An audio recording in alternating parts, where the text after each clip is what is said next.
Terus karena ini peperangan kecil jadi Nabi tidak berangkat, diutus. Nah, pemimpinnya ini, komandan perang yang Rasulullah utus ini, kalau sholat ya jahar lah tentu ya, yang terdengar itu selalu menutup itu dengan surat Al-Ikhlas. Misalnya dia baca surat yang lain tapi nutup Al-Ikhlas, di rakaat kedua Al-Ikhlas. Sahabat yang lain kan ngadu ke Nabi setelah itu, Nabi ya Rasulullah ini kok baca Al-Ikhlas terus. Kata Rasulullah, ya coba kamu tanya kenapa dibaca itu. Ditanya, kenapa sih Bang? Karena aku mencintai sifat-sifat Allah dalam surat, nama-nama Allah dalam surat Al-Ikhlas. Aku mencintai. Dikasampaikan ke Nabi. Nabi datang Jibril menyampaikan wahyu dari Allah. Muhammad, katakan kepada orang tersebut bahwa Allah juga mencintai hamba itu. Disampaikan, Allah menurunkan wahyu dari Jibril, barusan sampaikan kepada si fulan bahwa Allah juga mencintai dia.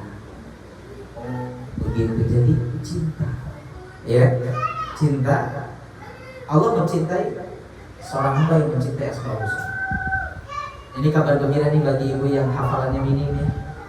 Alhamdulillah, Al-Ikhlas. Oh, jadi ibu Al-Ikhlas terus. Ya, ketika ditanya, karena aku mencintai Allah. Bukan, ibu mah memang segitu-gitunya. Kalau sahabat ini kan sebelum baca Al-Ikhlas, baca surat panjang dulu, baru tutupnya Al-Ikhlas. Kalau ibu memang segitu-gitunya, surat pertama Al-Ikhlas, surat kedua Al-Ikhlas. Sehingga anak ibu kalau diimamin, coba pasti si mama baca Al-Ikhlas. Surat maghrib Isya pasti Al-Ikhlas. Mama kenapa sih Al-Ikhlas? Kata Ustaz juga. Ya, dulu di zaman Rasul ada sahabat yang diutus Rasul bacanya surat Al-Ikhlas terus, ternyata dia mencintai Al-Ikhlas. Allah mencintai dia. Mama juga pengen. Ya, ingin dicintai oleh Allah. Ya, padahal itu hafalannya cuma Al-Ikhlas, Al-Falaq, An-Nas, ya kan gitu ya. Yakul katanya gitu. Kalau sahabat ini sebenarnya baca surat panjang dulu, penutupnya Al-Ikhlas. Ibu mah pembuka dan penutup Al-Ikhlas. Ya. Yang keenam, penyebab hilangnya kesusahan dan kegalauan. Ya. Hadisnya juga panjang dan ada doanya dari Ibnu Mas'ud. Rasulullah bersabda, tiada orang yang tertimpa kebimbangan, kegelisahan, kesedihan, kemudian dia berdoa, ya Allah, sesungguhnya aku adalah seorang anak hamba laki-laki.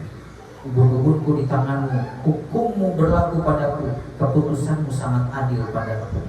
Terus dia menyebutkan nama-nama Allah gitu. Ya, maka Allah angkat ya kegelisahannya. Ada seorang sahabat bertanya, wahai Rasul, apakah kita tidak mempelajarinya? Beliau menjawab, benar, sepatutnya bagi orang yang mendengarnya agar mempelajarinya.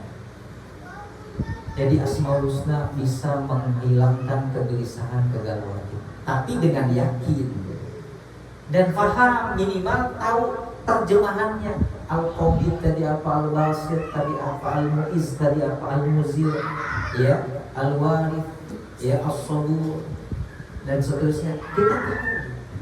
Ya. Maka itu akan menghilangkan kegelisahan kita, kesedihan kita akan Allah. Karena doanya kan gitu, ya, doanya kan gitu. Allahumma ja'alil Qur'anal azim rabi'a qulubina wa nuru sudurina wa jalaa ahzanina, dan penghilang kesedihan kami, wa zahaba hammina, dan penghapus kegelisahan kami. Ya. Ya kan? Dan yang terakhir, yang ketujuh, Asmaul Husna itu sumber semua ilmu. Maka kalau dikaji itu nggak selesai sampai kita meninggal pun, berapapun umur yang Allah berikan Bu kepada kita, ribuan tahun kita mengkaji Asmaul Husna yang 99 nggak akan pernah beres, nggak akan selesai, nggak akan selesai. Kalaupun ada kitab ya, masih ada kitab Asmaul Husna itu, ya itu cuma sekedar dasar saja. Kalau digali itu satu kalimat Ar-Rahman, wah itu nggak beres 10 pertemuan. Kalau dibahas Ar-Rahman itu ya, itu nggak beres ya. Mungkin seumur hidup kita Rahman itu, Allah Maha Pengasih itu, sampai kita meninggal pun mungkin belum selesai itu membahas Ar-Rahman.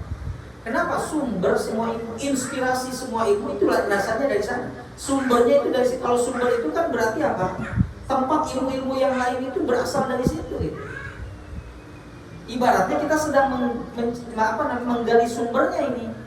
Yang ada sekarang ini adalah yang sudah muncul aja, tapi kita cari sumbernya dari mana.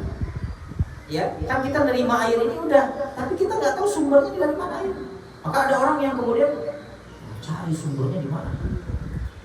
Zam-zam misalnya kita terima segini, ini sumbernya mana?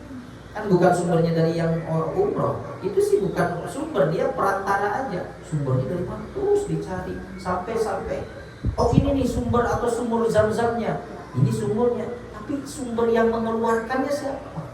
Ujungnya semua ke Allah kan?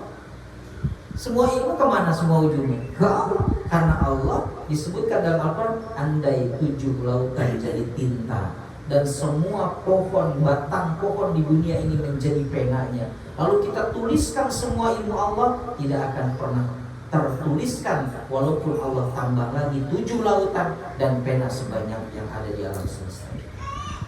Berarti tidak ada habisnya maksudnya. Ya, makin digali, makin luas, makin banyak yang kita tidak ketahui. Nah itu 7 keutamaan atau fadilah dari Asmaul Husna, ya, yang menggugah kita untuk mau mempelajari, yang mengamalkan tentunya jelas ke ujungnya, tapi kita mempelajari dulu, meyakini mempelajari sambil kemudian bertahap kita mengamalkan. Itu mungkin ibu-ibu yang bisa saya sampaikan pada kesempatan sore hari ini. Mudah-mudahan jadi yang bermanfaat bagi kita semua. Jazakumullah khairan atas perhatiannya. Mohon maaf kekurangan dan kesalahan, saya kembalikan lagi kepada ibu. Dan silakan.